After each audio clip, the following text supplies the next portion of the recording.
إلهنا. دوران سجدہ آپ صلی اللہ علیہ وسلم کیا پڑھتے؟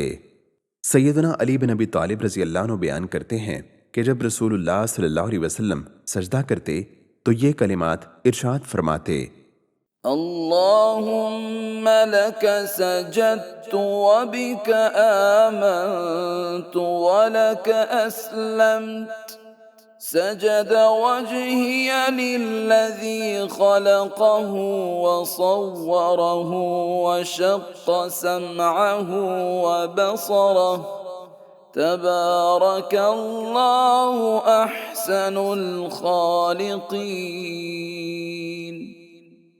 اے اللہ، میں نے تیرے ہی لیے سجدہ کیا اور تجھی پر ایمان لایا اور تیرا ہی فرما بردار بنا۔ میرے چہرے نے اس ہستی کے لیے سجدہ کیا جس نے اسے پیدا کیا، اس کی صورت بنائی اور اس کے کانوں اور آنکھوں کے شگاف بنائے۔ بہت برکت والا ہے اللہ جو تمام بنانے والوں سے بہترین ہے۔ فاهدنا سبل السلام